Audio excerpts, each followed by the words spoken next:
Life got you down a little bit, got the blues, got the blahs, need to put a smile on your face and a little tap in your toe, need to go outside the box a little bit.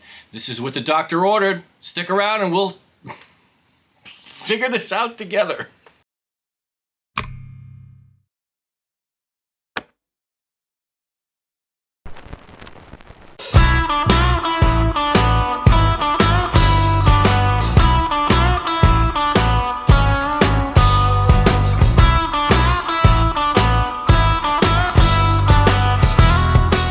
It's Mark from the Modest Audiophile channel. Thank you so much for finding your way here.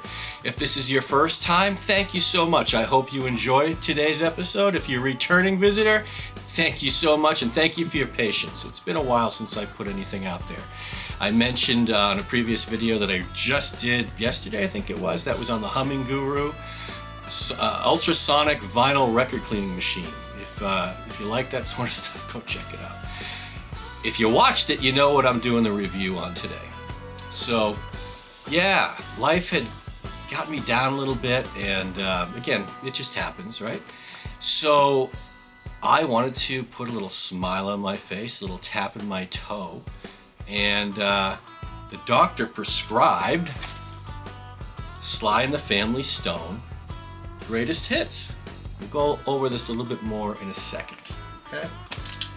So, what we'll do is, if you're not familiar with how this channel works, what I'll do is I'll briefly go over a tiny little bit of history on the album, nothing to bore you too much, and then kind of where I came into finding out about Sly the Family Stone in this case. We'll go over the presentation of the album, and then we'll get into really how it sounds. This channel is about soundstage and imaging for the most part, and how an individual record will sound in my room. And in this case, it's a bit of a new room, so I've been listening for about a good month, trying to figure out the differences between my old room and this room, and we'll do another video on that another time. But for right now, let's get back to Sly and the Family Stone's greatest hits. So let's start back from how I got into Sly and the Family Stone. How does a kid from New Hampshire get into Sly and the Family Stone? I'll tell you how. Back in the early 80s, I had gone and got a cassette of the Woodstock soundtrack, right? The Woodstock Festival, August 1969. I was a month old when that came out, and not even a month, actually. And anyway, so I would mow the lawn. I'd have my routine. I'd slap on my Walkman, my Sony Walkman. I'd put in the cassette, in this case, the cassette from the Woodstock soundtrack, and I'd be bopping around on a ride-on mower. When Sly and the Family Stone came up on that concert, they played kind of a medley of Dance to the Music, Music Lover, and I Want to Take You Higher. I was flipping blown away. I mean, how can you not? I'm sitting there, you got the headphones on, and I'm bopping around mowing the lawn. I thought it was absolutely fantastic. Not too long after that, I watched the movie, saw them perform. Man, they rocked the house. They actually played at 3:30 in the morning on that Sunday morning. I think it was August 17th, if I remember what I read earlier. So if you can imagine Sly and the Family Stone playing to a packed house at 3:30 in the morning, yeah, they woke up not only Bethel, New York, they woke up probably all of the Northeast. Anyway, enough of how I got into Sly and the Family Stone. Let's get on to this album.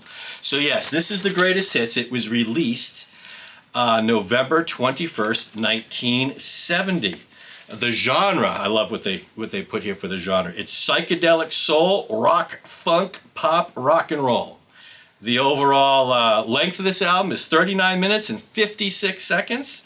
The label was Epic, produced by Sly Stone. So a little bit more background, then we'll get into how it sounds, okay? This album includes all of the singles from the albums Dance to the Music, which was released in 1968, the album Life, which was released in 1968, and the album Stand, which was released in 1969. So again, this was coming out in 1970, and it pretty much had all the hits from their first three albums, plus 3 singles as well, which I'll get to in a second. Those are the 3 tracks released on singles in 1969 appear on this album for the first time. Hot Fun in the Summertime, Everybody is a Star, and Thank You for Letting Me Be Myself Again. The Greatest Hits was certified quintuple platinum, by the Recording Industry Association of America, having shipped 5 million copies in the U.S. In 2003, Rolling Stone magazine ranked the album number 60 on its list of 500 greatest albums. Now, this album was released in the midst of an 18-month stretch from late 1969 to late 1971, during which Sly and the Family Stone released no new material. Greatest Hits was designed by Epic Records to appease consumer demand and keep the band's name and music in the public's eye. Greatest Hits peaked at number 2 on the Billboard 200 and was the band's most successful album. Yeah, pretty crazy. Now we'll go over the band members real quick. Sly Stone, vocals, organ, guitar, piano, harmonica, and more. I mean, this guy was uber talented.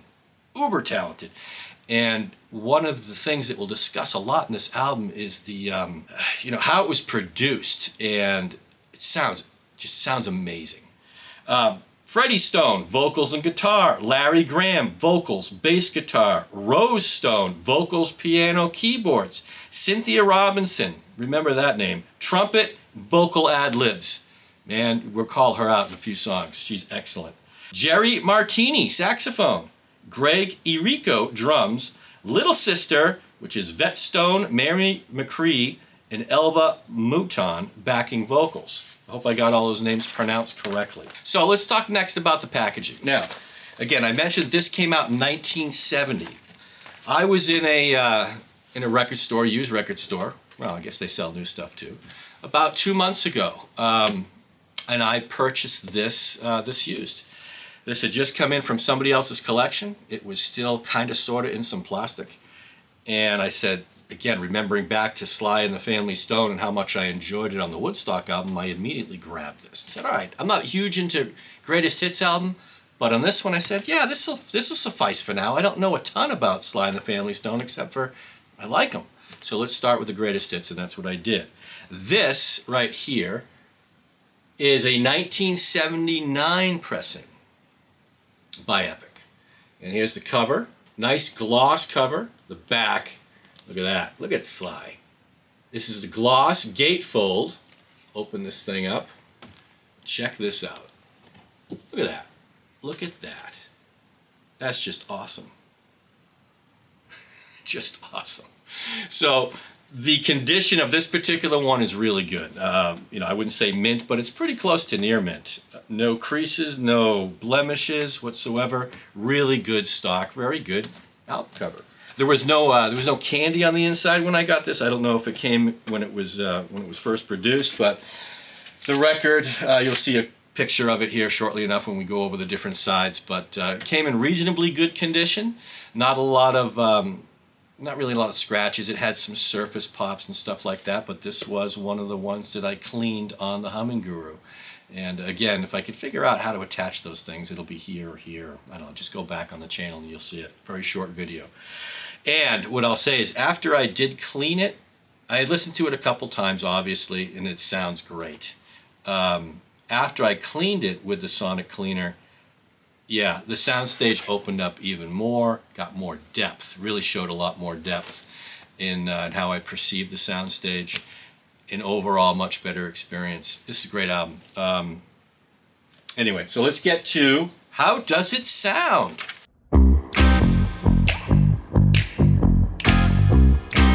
Okay, well first, how does it sound? I briefly alluded to it. From a soundstage and imaging perspective, really, really good. There's about, in your mind's eye, about a 4 foot plus depth of the soundstage, right? Close your eyes. And this is coming from the front of my speakers back. My speakers are about 3 feet from the wall, and you close your eyes and you're getting soundstage, which is actually coming from behind the wall. So that was really good. Very nice soundstage. And at points, at its widest, it's 180 degrees, right? So if you look at your ears and you were to close your eyes and point, where am I hearing music out to? In this case, there's some certain songs where it's literally coming from 180 degrees. And I would say that is 6+ feet easily outside my speakers.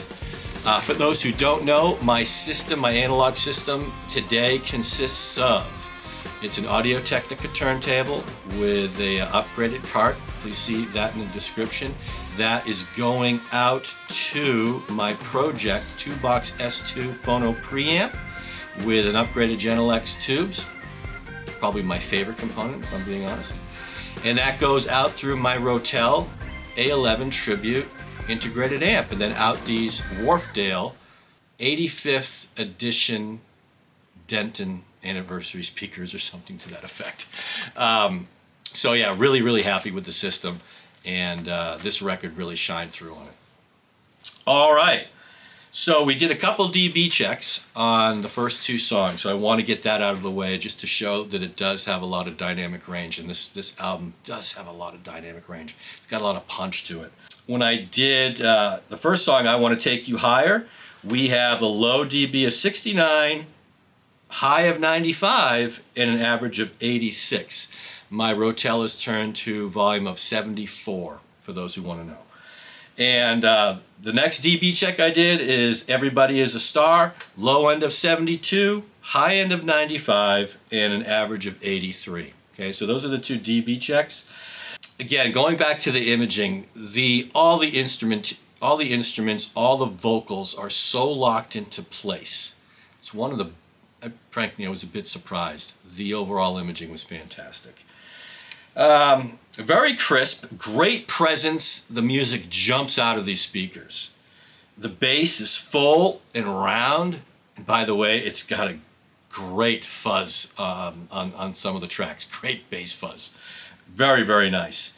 The mids, man, the mids are fantastic, and they would be on this system, certainly coming from these particular Wharfedales. Sweet vocals, the keyboards, rhythm guitar, the horns, just really nice presentation on this system. And as far as the treble goes, outstanding. You're getting those high trumpet notes, and you're getting some of the high vocals by that trumpet player I mentioned earlier. Yeah, the treble on this was really good.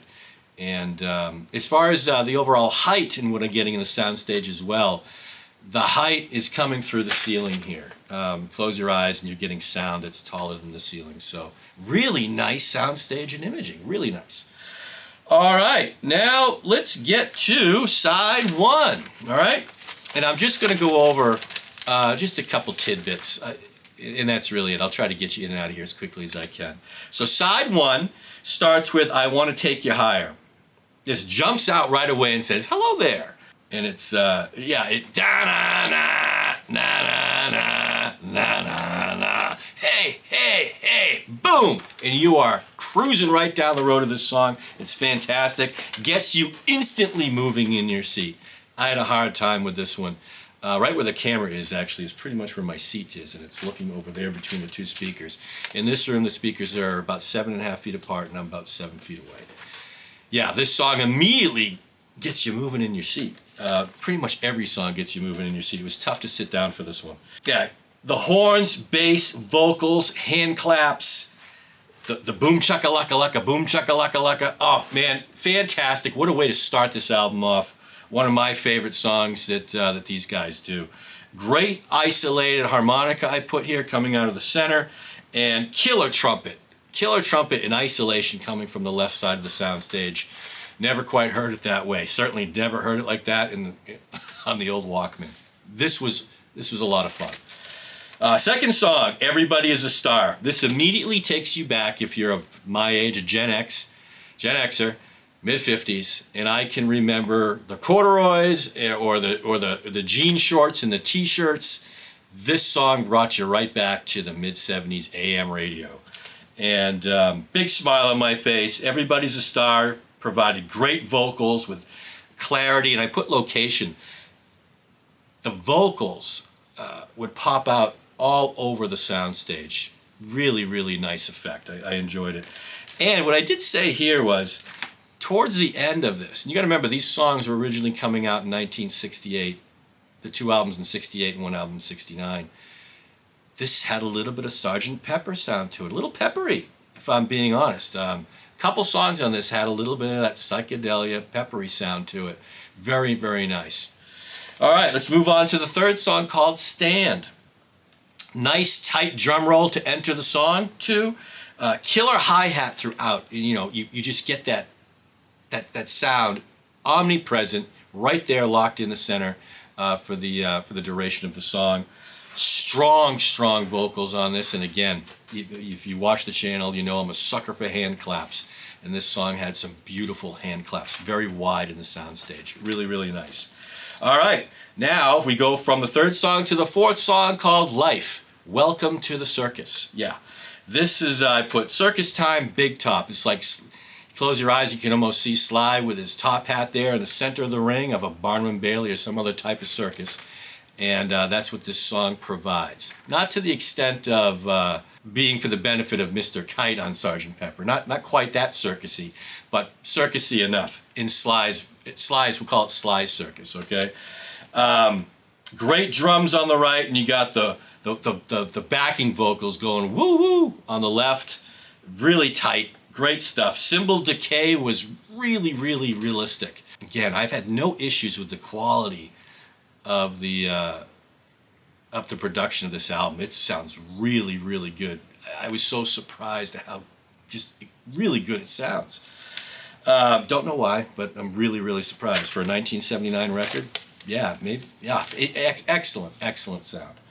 All right, we leave Life, we leave the circus, and we go into the fifth song on the side one called Fun. It starts with a sharp snare hit, bang, right in the upper right of the soundstage. This one's a little Sgt. Peppery as well. It's in the arrangement, I think. You know, Sly did some great arrangements on this, from how he layered in the vocals, where he placed the instruments in the soundstage. Yeah, Sly was, man, he's underrated. What a talented guy that guy was. All right, so let's leave Fun into the last song on side one. You Can Make It If You Try. This is head bobbing and toe tapping for short, immediately. Right away, you're like, oh yeah, I remember that song. And I put this one, this is probably one has one of the largest sound stages on the album. Again, 180 degrees at least. The vocals are coming from all over the soundstage. Again, you got a lot of vocalists here, a lot of background vocals, and they're just popping in from all over the soundstage. A lot going on, I put. From the left side of the soundstage, you got the horns and guitar. Awesome guitar, by the way. Just really tight rhythm guitar. In the center, you got the keys and the bass. And on the right, you have the drums and more horns. So much fun, I put this song. It's, yeah, if you're not smiling to this, you may want to have yourself checked out. Absolutely fantastic way to end side one. Now on to side two. Hey, if this is your first time here, thanks. I really appreciate it. If you're a return visitor, oh boy, I can't thank you enough. With that said, hey, if you want to hit the like button, that would really help me out. I appreciate that. And if you're not subscribed and you want to support the channel free, hit the subscribe button. That would really help me out. All right, enough of that. Let's get back to Sly and the Family Stone's greatest hits. I mean, come on, man. Let's get back to it. All right. Side two starts with, oh, what a killer song. Dance to the Music, right? And I just put here, first thing, just perfect recording I put. You got that fat, fuzzy bass, wide and full sound stage as well. Great guitar, and I'm going to put lead in this case. You've got, in the beginning, you're hearing it, I believe it's on the left, could be wrong.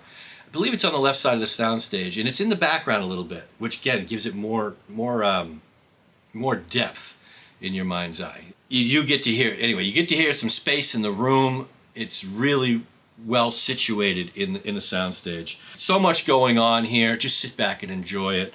Dance to the music, dance to the funky music. What a great song. This is one of the ones that was on the Woodstock soundtrack, so immediately you can't stop yourself from tapping your toe.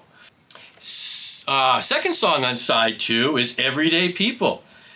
You've heard it countless times, I bet. You just didn't associate it with this band.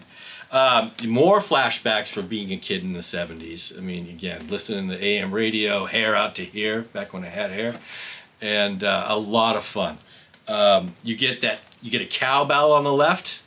Can't have too much cowbell, right? Great cowbell on the left. This is the one, different strokes for different folks, and so on and so on, and Scooby-Dooby-Dooby. It's that song. Layers of vocals on this one. This was a gymnasium of vocals. Really well put together song, and it shines on the system. It will shine on your modestly priced hi-fi system as well. Really, really good listen. All right, let's leave that one and go to the third song on side 2 called Hot Fun in the Summertime. This was one of those, I guess, singles that were not on their first 3 albums, but they included on the greatest hits. This is a bit different sound for them, but once you hear that really clear piano intro coming out of the right side of the soundstage, you're going to go, oh yeah, I remember this song. I had no idea it was Sly the Family Stone, though. As soon as the vocals kick in, like I said, you know you've heard it before.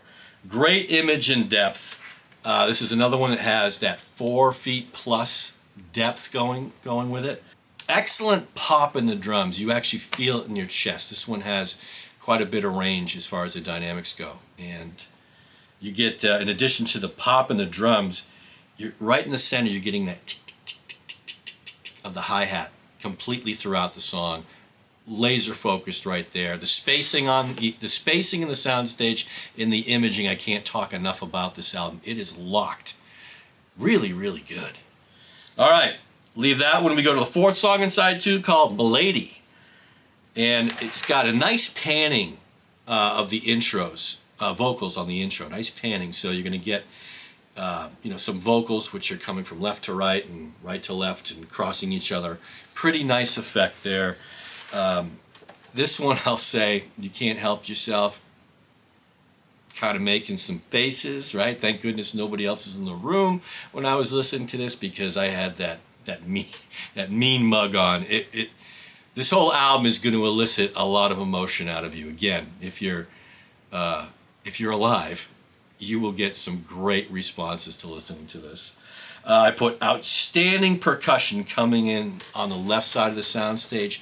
Very, very realistic. Holographic was the word I was trying to think of earlier. The soundstage and the imaging on this really give you a great holographic sense of what this band is doing in front of you in your space. Really, really good. All right, let's go into second to last song on the album, Sing a Simple Song. This is Plain Fun, I put. Great groove, nuff said. That's what I put. Great groove, nuff said. I will say a little bit more. Nice use of reverb and panning with the vocals again.